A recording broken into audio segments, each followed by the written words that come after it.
Muy buenas a todos, aquí Adolfo Ruiz Calleja en un nuevo podcast del blog numismático.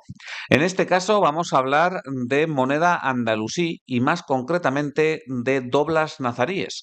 Y esto lo hacemos porque el día 18 de junio de 2026 se va a subastar el cuarto y último volumen de la colección Tonegawa. Esta colección, que está considerada como la mayor colección andalusí jamás forjada en manos privadas, yo creo que va a pasar a la historia, va a ser referencia totalmente indiscutible, ya no en las próximas décadas, sino incluso en los próximos siglos, sobre lo que es el coleccionismo de moneda andalusí. En lo que me queda a mí de vida, yo doy por supuesto que no vamos a ver ninguna colección del volumen de la colección Tonegawa y con las rarezas de la colección Tonegawa saliendo a subasta. Bueno, este cuarto volumen, que como digo se va a subastar el día 18 de junio, pues está llamado a ser el mejor de los cuatro.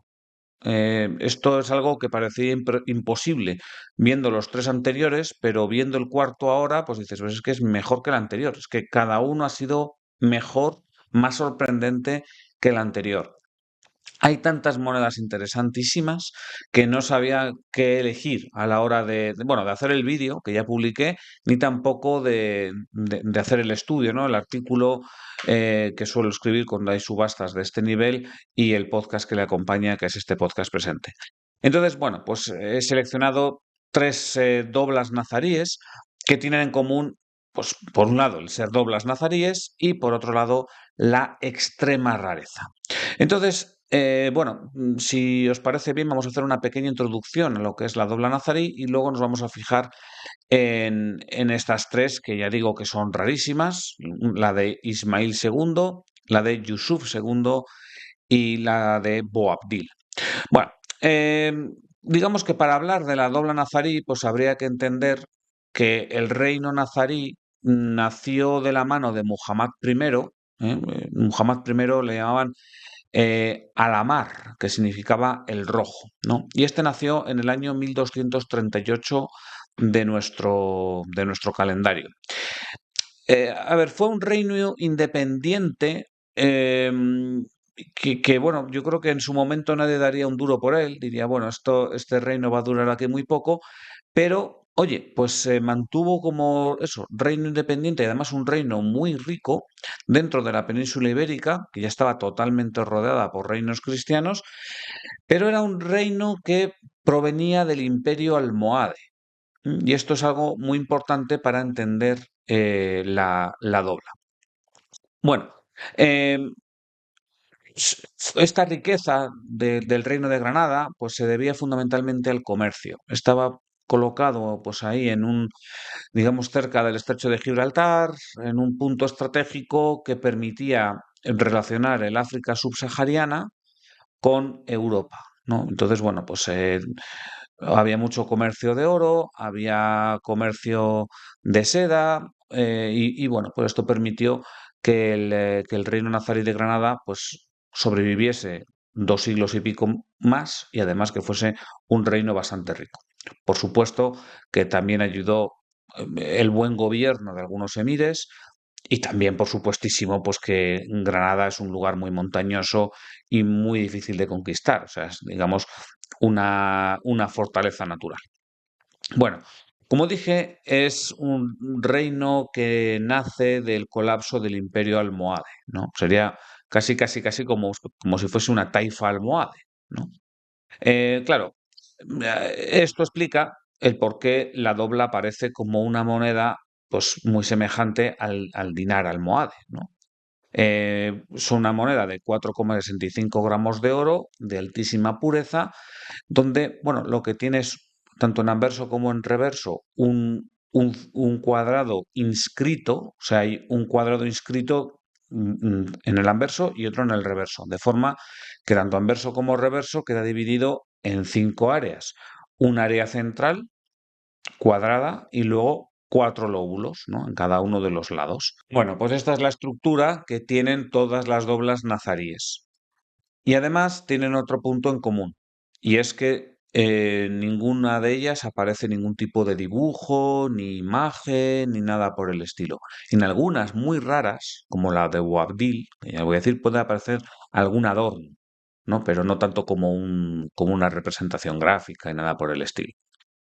Y además, el estilo de estas doblas es casi casi de horror vacui. O sea, tienen que llenar toda la superficie. Meten 5 líneas dentro de cada de los cuadrados, ¿no? Y luego rellenan los lóbulos. O sea, no tiene que quedar ningún espacio vacío. Crean un arte caligráfico, pero bellísimo. A mí me parecen las monedas más bellas de toda la moneda andalusí. Además, según pasa el tiempo, no solamente no degeneran, sino que se van haciendo más bellas todavía. O sea, la metrología es muy, muy, muy estable y luego, bueno, pues la caligrafía se va haciendo como más cursiva y demás y es realmente preciosa. En el anverso aparece siempre un texto religioso, una profesión de fe islámica o algunos versículos del Corán o algo por el estilo. Digamos que aparecen textos religiosos en el anverso. En los lóbulos del anverso suelen aparecer alusiones piadosas, ¿no? También cuestiones religiosas, o a veces también citan la ceca donde se acuñó, que fundamentalmente es Granada. O sea, la inmensa mayoría de las doblas se acuñaron en Granada. Existen algunas poquísimas, rarísimas, que no se acuñaron en Granada. Y aparece una también en este cuarto volumen de la colección Tonegawa, que fue una dobla acuñada en Murcia a nombre de Mohammad I, el fundador de la dinastía nazarí, y esta dobla de Murcia pues se acuña en un momento donde hay una rebelión por parte de los murcianos, que acaban de ser reconquistados por Alfonso X. Entonces, bueno, pues ahí hubo, bueno, pues ciertas turbulencias y lo que hicieron fue proclamar al emir de Granada como su propio rey. Y para ello, pues lo que hicieron fue acuñar doblas a nombre de Mohammad I. Pero bueno, esto es algo verdaderamente rarísimo, ¿no? O sea, son piezas prácticamente únicas. Esta en concreto, como digo, es de la revuelta mudéjar. Pero vamos, salvo excepciones tan puntuales como esta dobla de Murcia que también se ofrece en la colección Tonegawa, todas las demás se acuñaron en Granada. Bien, decíamos que en el anverso aparece textos religiosos, mientras que en el reverso lo que aparecen es mensajes políticos. Entonces, es muy curioso porque en el centro del cuadrado inscrito en el reverso, lo que aparece es la genealogía paterna del emir de Granada. Entonces aparece pues, el emir, hijo de no sé quién, hijo de no sé quién, hijo de no sé quién, y bueno, pues aquí es una sucesión del árbol genealógico paterno, ¿no? Por eso es la forma que tenían de justificar su poder, ¿no? Y demostrar, oye, que nosotros no venimos aquí de cualquier sitio. Esto en el mundo musulmán es muy, muy importante, ¿no? Fijaros, por ejemplo, la ruptura entre el chiismo y el sunismo, ¿no? Pues justamente se dio por esta disputa de si el poder lo tenían que ejercer quienes fuesen descendientes de Mahoma o tenían que ser otras personas. Bueno, lo que quiero decir es que el tema de ser hijo de, si bien esto es importante en las monarquías europeas, mucho más lo era en un emirato. Bueno, y luego en las 4 orlas o los 4 lóbulos, ¿no? del reverso aparece el famosísimo lema dinástico que se dice Wala Galiba Ila Allah, que significa no hay más vencedor que Dios. Este lema, el que haya visitado en la Alhambra se ha aburrido de verlo, porque está en todas partes. Entonces, bueno, era un lema dinástico que se repetía una y mil veces, entonces aparece 4 veces repetido en cada moneda. O sea, en cada uno de los 4 lóbulos del reverso aparece siempre, al menos yo no conozco excepciones, este lema dinástico. Bueno, estas monedas son, pues obviamente muy importantes a nivel numismático, pero también son muy importantes como documento histórico, porque muchas veces nos permiten reconstruir la genealogía de los reyes andalusíes, que al decirnos, pues este monarca o este emir es hijo de este, es hijo de este, es hijo de este, nos permite saber cuál es la relación entre unos monarcas y otros. Y esto, oye, pues muchas veces no es tan sencillo porque hay ciertos emires que fueron muy efímeros, que gobernaron durante muy poco tiempo, que no se sabe casi nada de ellos, apenas hay crónicas. Entonces, bueno, pues en este sentido las doblas son unos documentos de época excepcionales para poder, bueno, analizar las relaciones entre emires y también definir una cronología. Una cronología que no es nada sencilla. O sea, se han propuesto un montón. En las últimas décadas o cientos de años, vamos, desde que se ha estudiado de manera seria el reino nazarí de Granada, ha habido un montón de cronologías propuestas de los emires y yo creo que es un debate que todavía sigue abierto y que yo pues tampoco puedo entrar en ese debate, obviamente. O sea, eso lo dejo para los historiadores más expertos. En total, pues hay por lo menos 23 emires gobernantes. 23. Y sin embargo, no conocemos acuñaciones a nombre de todos ellos. ¿Mm? Fijaros, el libro, digamos, canónico de la numismática andalusí es el libro de Vives de 1893, el de las monedas de las dinastías arábigo-españolas. Bueno, pues en este libro se citan 11 gobernantes granadinos. De los 23, Vives en 1893 conocía 11. Y al parecer él se estaba basando en un trabajo que se había hecho antes en 1860. Él lo había hecho un autor que se llamaba Delgado. Entonces, bueno, pues parece ser que desde 1860 hasta 1893 pues no apareció ningún emir a mayores. De hecho, hubo que esperar otros 40 años para que en 1932 Pietro publicase otro trabajo donde se añadieron dos más. Después, en 1983, Lorente añadió otro más. Y ya hubo que esperar al siglo XXI para que apareciesen dos más. Taufik Ibrahim aportó un nuevo emir, o sea, apareció en el año 2021, aportó un nuevo emir, que curiosamente es Ismail II, vamos a hablar de él. Y luego en el año 2005 apareció en una subasta de Euricalicó, en la subasta selección, otro más, que curiosamente es Yusuf II, del que también vamos a hablar. Entonces, en total, conocemos 16 emires de Granada que están citados en las monedas. 16 de 23. De 23 emires que hubo, ¿no? Entonces, bueno, ¿podría aparecer alguno más? Pues podría aparecer, pero oye, el goteo es tan lento, que, fijaros, en 1860 se conocían 11 y en 2026 se conocen 16. O sea, han tenido que pasar, no sé, 160 y tantos años y hemos conocido 5 emires más en las monedas, ¿no? Entonces, bueno, son monedas, como digo, de una rareza extrema, por un lado, y por otro lado, pues son monedas de un estudio muy complejo. Por eso se tarda tanto en que aparezcan estas monedas y sean publicadas de manera adecuada. Bien, tras esta introducción vamos ya con pues las doblas de algunos de estos emires que, como digo, son sumamente raros, ¿no? La primera de ellas es de Ismail II, que, bueno, salvo que seáis unos aficionados a la historia andalusí, pues lo normal es que no lo conozcáis. Fue un emir muy efímero. Mira, fue un muchacho que nació en el año 1339, ¿no? De nuestra era, ¿no? Era hijo de un emir más conocido que fue Yusuf I y de su concubina Mariam. Claro, este es un punto importante. Él pues era hijo de una concubina. Claro, al final a Yusuf I pues le organizaron un golpe de estado y le asesinaron en la Gran Mezquita de Granada en el año 1354. ¿Mm? Ismail pues era un muchacho muy joven, tenía 15 años, pero bueno, pues no tenía muchas opciones de gobernar. Ahí fue el trono directamente a parar a su hermano mayor, hermano de padre pero no de madre, Mohammad V, ¿no? Entonces, bueno, pues Ismail se quedó en la Alhambra y ahí estaba él tranquilo y muy bien vigilado, ¿no? Que no se moviese, porque aquí el que tenía que gobernar era Mohammad V, que para eso era el hijo primogénito de Yusuf I.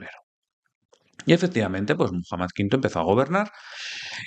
Lo que pasa es que, bueno, pues digamos que le ponía demasiados ojitos a Pedro I de Castilla, Pedro el Cruel, ¿no? Pedro estaba metido en la guerra de los Pedros contra la corona de Aragón y, bueno, pues ahí parece que Muhammad V le estaba pagando muchas parias, por un lado, por otro lado le estaba ayudando militarmente en su guerra contra Aragón. Mm, Esto no gustó a la aristocracia granadina porque veían como, bueno, pues este emir que tenemos básicamente lo que está haciendo es bailar al son que dicta el rey cristiano. Entonces, bueno, pues le prepararon un golpe de estado en el año 1359. Este es el 760 de la égida. Bueno, en el año 1359 le desterraron, básicamente. Y el que lideraba este golpe de estado era un primo suyo que también era, bueno, cuñado de Ismail II. O sea, el líder de este golpe de estado estaba casado con la hermana de Ismail II. A este líder, este cuñado, se le llamaba Abu Abdallah Muhammad y las crónicas cristianas le llamaban el Bermejo. Así que le vamos a llamar simplemente eso, el Bermejo.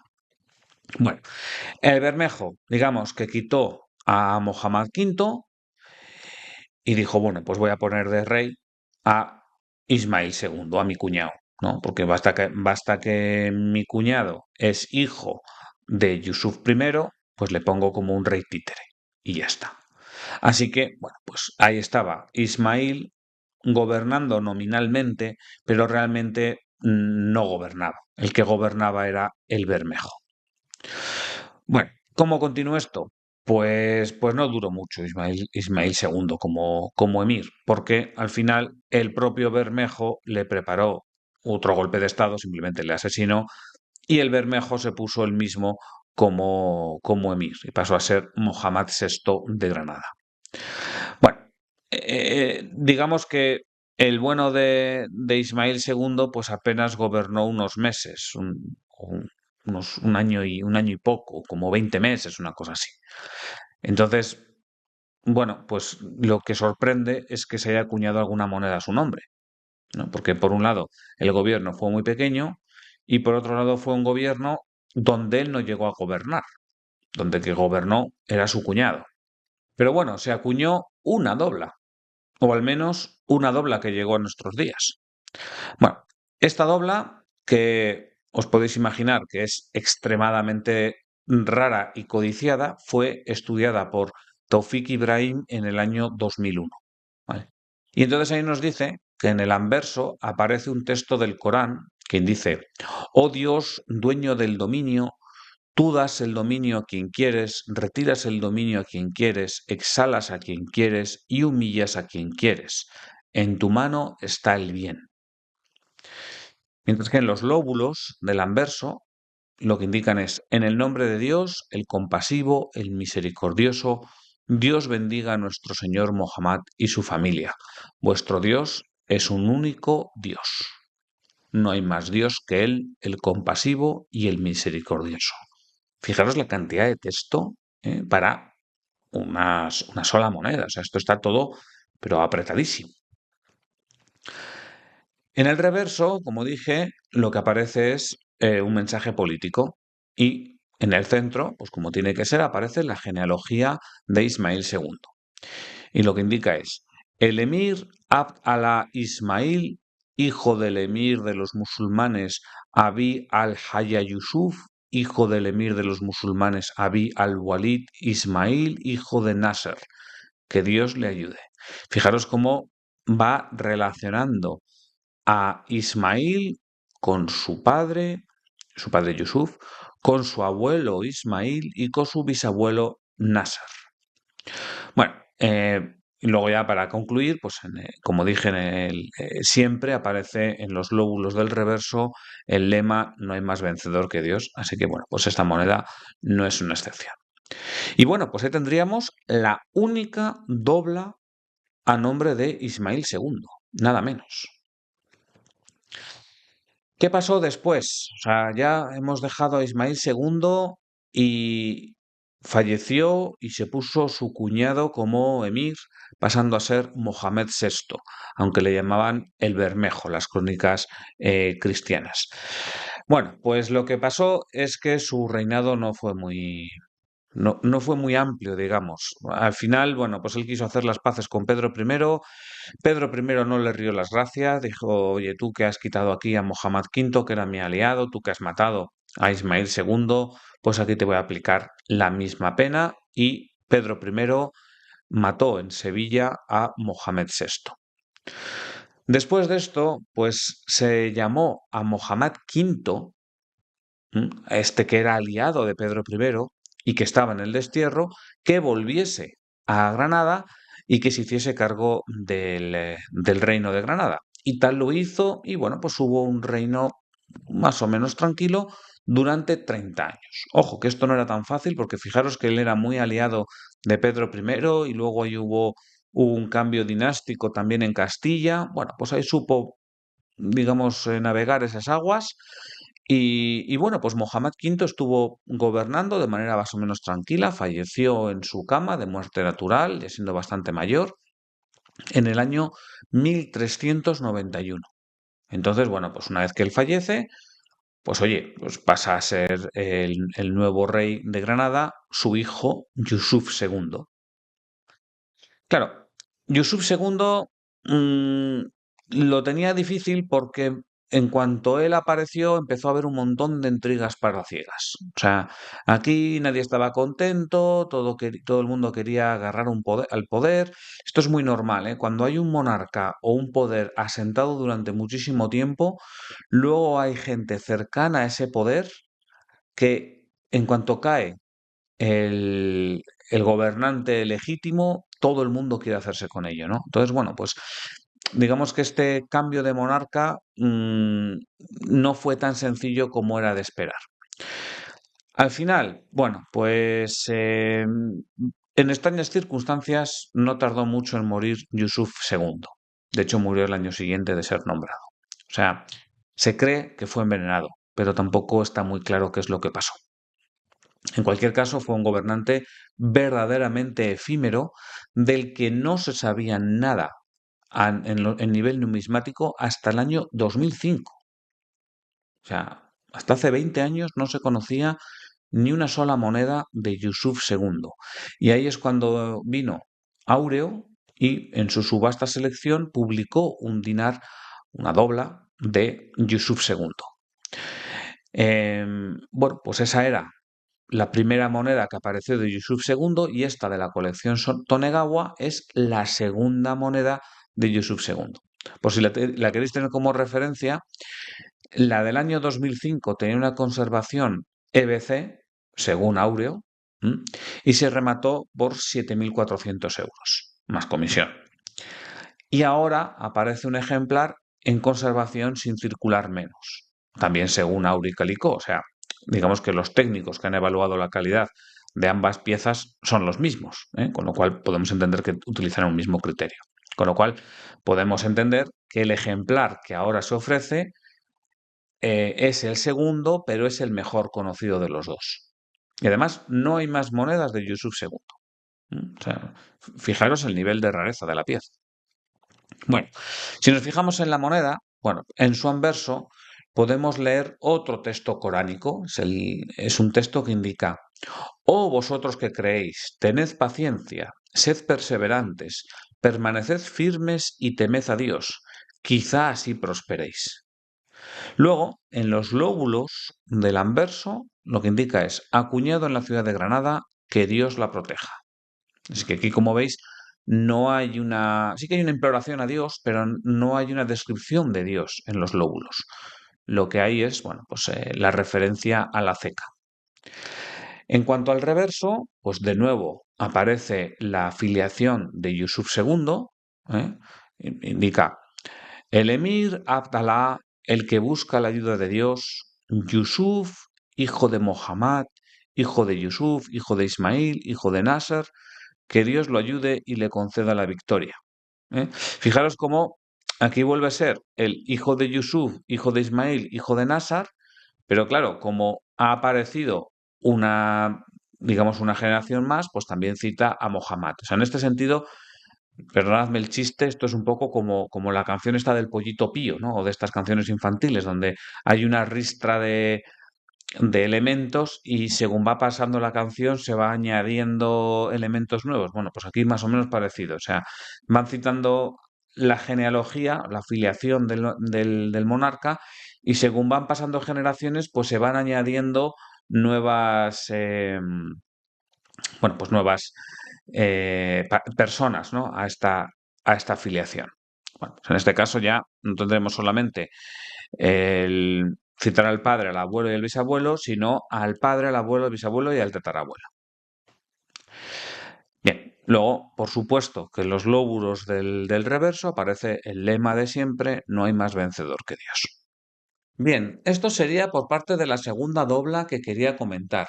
Fijaros que son doblas a nombres de reyes que se han publicado en los últimos años, o sea, lo que es en el siglo XXI. Los dos emires nazaríes que a día de hoy conocemos, pero que en el año 2000 no conocíamos, bueno, pues los dos aparecen en este cuarto volumen de la colección Tonegau. El tercero que quería comentar es, bueno, pues probablemente el emir más conocido de todos, pero que también en la numismática es Rishi. O sea, se conocen 4 ejemplares de este emir, los 4 son doblas y los 4, 3 son variantes distintas. O sea, hay 3 tipologías distintas para 4 ejemplares. Estoy hablando de el último de los emires nazaríes, de Mohammad XII, más conocido como Boabdil. Ya sabéis que Boabdil pues, perdió el reino de Granada en el año 1492. Esto equivale al 897 de la Égira. Y bueno, pues justamente por eso pues es el más conocido de todos, ¿no? Porque, bueno, pues fue quien fue finalmente derrotado por los reyes católicos. Su reinado fue un verdadero calvario, o sea, todo salió mal y yo no sé hasta qué punto porque Boabdil lo hiciese mal, simplemente le tocó bailar con la más fea, o sea, fue capturado en la batalla de Lucena.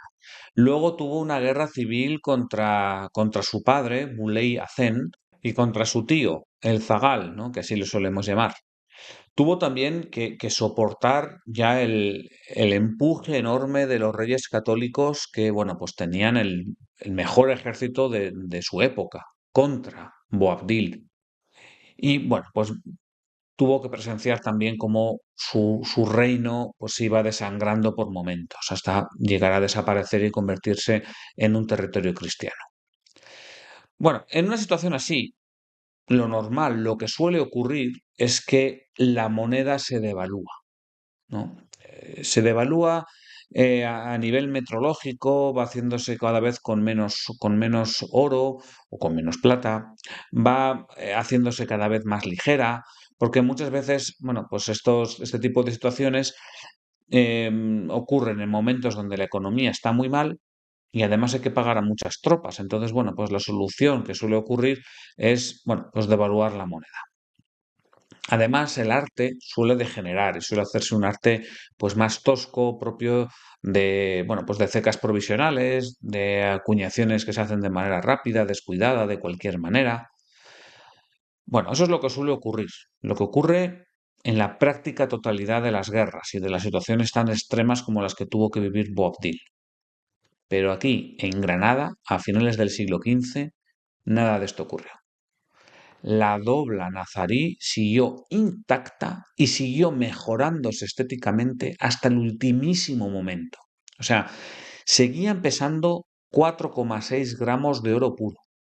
No, no se devaluó en ningún momento. Y más aún, el arte se hace pero bellísimo.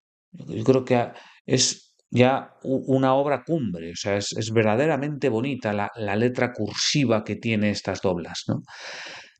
Es como que, no sé, como que la emisión de estas monedas fuese ya la última trinchera que le quedase a Boabdil, como el último ejercicio de su poder, como si quisiera demostrar, no sé si a sus súbditos, a la historia o a quién, que el reino nazarí de Granada era un reino legítimo, era un reino culto, era un reino que producía cultura y arte hasta el ultimísimo momento. O sea, el colofón numismático que tuvo este reino, yo creo que es, bueno, pues no sé si sin parangón, pero desde luego que en lo más alto de los colofones mundiales que se puedan hacer en la numismática. O sea, no se me ocurre ningún otro reino que al acabar crease este tipo de bellezas. Bueno, eh, el catálogo de Al-Nassr, que por cierto os recomiendo, es gratuito, solo hay que inscribirse en We Are Numismatics para poder acceder al catálogo de Al-Nassr sobre moneda nazarí. Pues este catálogo nos habla de estas doblas de Boabdil y nos indica que en el anverso aparece el mismo texto coránico que aparece en la dobla de Yusuf II. O sea, indica, oh vosotros que creéis, tened paciencia, sed perseverantes, permaneced firmes y temed a Dios. Quizá así prosperéis. Hay que decir que este texto solía aparecer en las doblas de los predecesores de Boabdil. ¿Vale? No es que Boabdil, digamos, estuviese imitando a Yusuf II, sino que venía siendo un texto recurrente. En el anverso también aparece un adorno, y esto es muy interesante, ¿no? Como en la parte superior izquierda está, digamos, una orla con 3 pétalos dentro. Y bueno, pues aquí ya nos muestra cómo no solamente había una caligrafía exquisita, sino que también incluían adornos. Por supuesto que en los lóbulos vuelve a aparecer una cita a la ceca de Granada. Indica, acuñado en la ciudad de Granada, que Dios la proteja.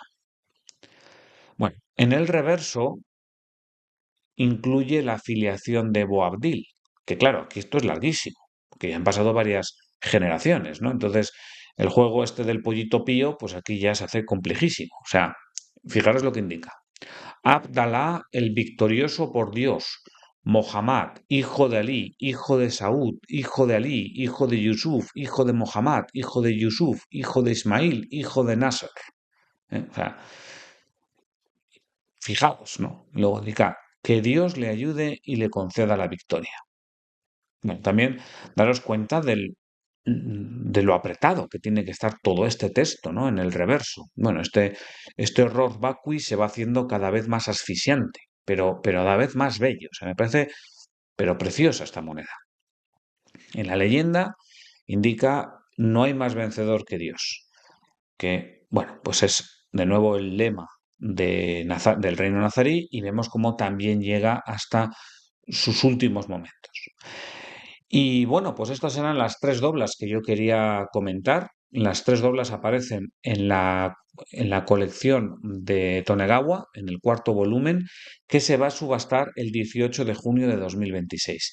Si os interesa la moneda andalusí, no os podéis perder este cuarto volumen ni los 3 anteriores. O sea, lo mejor que podéis hacer es, por supuesto, que visitar la web de Auri Calicó para echar un vistazo con calma a las monedas que se ofrecen y por otro lado guardaros los 4 PDFs para tenerlos como referencia en un futuro. O sea, me parece algo crucial y creo que van a ser pues referencia indiscutible para las próximas décadas o incluso para los próximos siglos, ¿eh? Pues me parece a mí que una colección como esta, ya digo yo que en lo que queda de siglo XXI no creo que la volvamos a ver. Yo espero que os haya gustado el podcast y sin más me despido. Un saludo a todos y hasta pronto.